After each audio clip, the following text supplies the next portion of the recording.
অপর্ণা ব্যানার্জির হাতে স্মারক।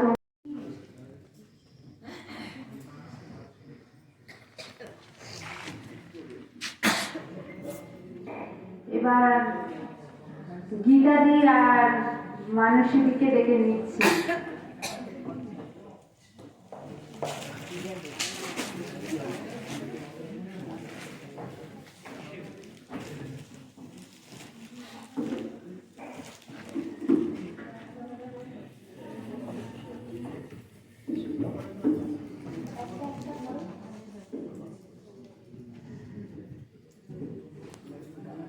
স্মারক ও মানপত্র হাতে তুলে দিচ্ছে আমাদের পরিচালনা কমিটির গুরুত্বপূর্ণ সদস্য গীতাদত্ত মহাশয় ও মানসী বড়দ মহাশয়।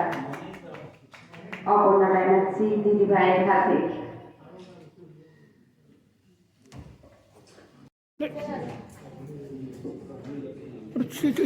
ছবিটা আসবে না ঠিক।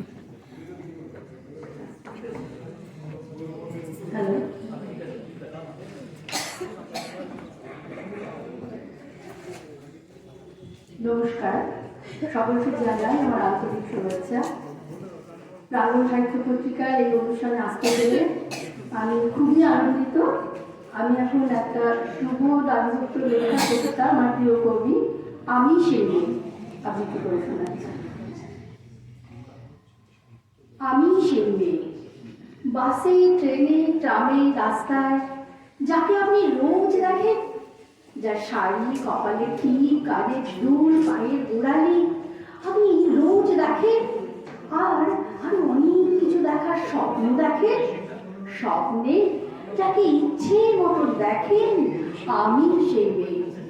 বিহারের প্রত্যন্ত গ্রামে দিনের আলোয় যার ছায়া মারানো আপনার ধর্ম নিষিদ্ধ, আর রাতের গভীরে বস্তি থেকে তুলে নিয়ে যাকে আপনি চলে যান সুসজ্জিত বিছানায়, আমি সেই মেয়ে।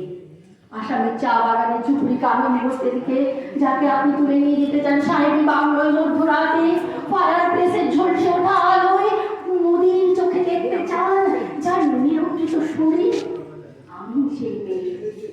রাজস্থানের শুকনো উঠোন থেকে পিপাসার জল আনতে যাকে আপনি পাঠিয়ে দেন 10 মাইল দূরে সরকারি দ্বারায়, আর 20 মাইল হেঁটে ক্লান্ত বিধ্বস্ত যে রমণী ভরা পাখের ঘরে ফিরলেই যাকে আপনি বসিয়ে দেন চুলার আগুনের সামনে আপনার রুটি বানাতে, আমি সেই মেয়ে। আমি সেই মেয়ে যাকে নিয়ে আপনি বন্ধ হতে চান গঙ্গার ধারে, কিংবা ভিক্টোরিয়ার সবুজে, কিংবা সিনেমা হলের নীল অন্ধকারে, যার চোখে আপনি এঁকে দিয়ে যেতে চান ঝুটো স্বপ্নের কাজল, আর ভুলে যাওয়া সিগারেটের প্যাকেটের মতো পথের দুপাশে ছুঁড়ে ফেলে দিয়ে আপনার ফুল সাজানো গাড়ি শুভ বিবাহ সুসম্পন্ন করতে ছুটে চলে যায় শহরের পথে। কোণে দেখা বধূর আলোয় একা দাঁড়িয়ে থাকা, আমি সেই মেয়ে। আমি সেই মেয়ে। এমনকি দেবতাও যাকে ক্ষমা করেননি, অহংকার আর শক্তির দম্ভে যার করে রেখে দিয়ে যেতে চান কুমারীর অপমান। চোখের জলের গঙ্গা করে নদীর জলে ভাসিয়ে দেয় কর্ণকে, আমি সেই মেয়ে। আমি সেই মেয়ে। সংসারের অসময়ে আমি বর্ষা, আমার ছাত্র পড়ানোর টাকায় মায়ের ওষুধ কেনা হয়, আমার বাড়তি রোজগারে পয়সার ভাইয়ের বই কেনা হয়, আমার সমস্ত শরীর প্রবল বৃষ্টিতে ভিজতে থাকে। কালো আকাশ মাথায় নিয়ে ছাতা হয়ে বাঁচি, ছাতার নিচে শুকিয়ে বাঁচে সমস্ত সংসার। হ্যাঁ, আমি সেই মেয়ে।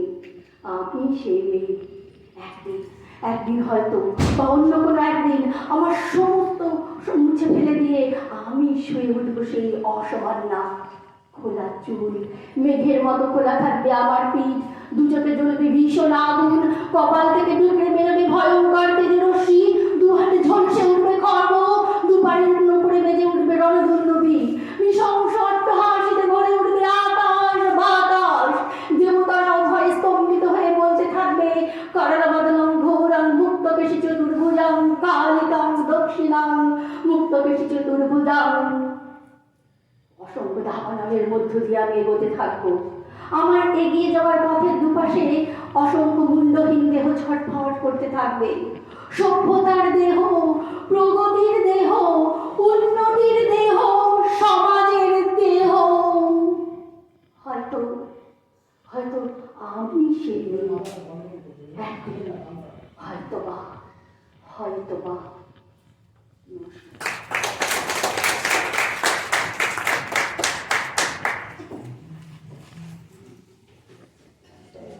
হ্যাঁ, খুব ভালো লাগলো, সুন্দর উপস্থাপনা, অনেক অনেক ধন্যবাদ দিদিকে।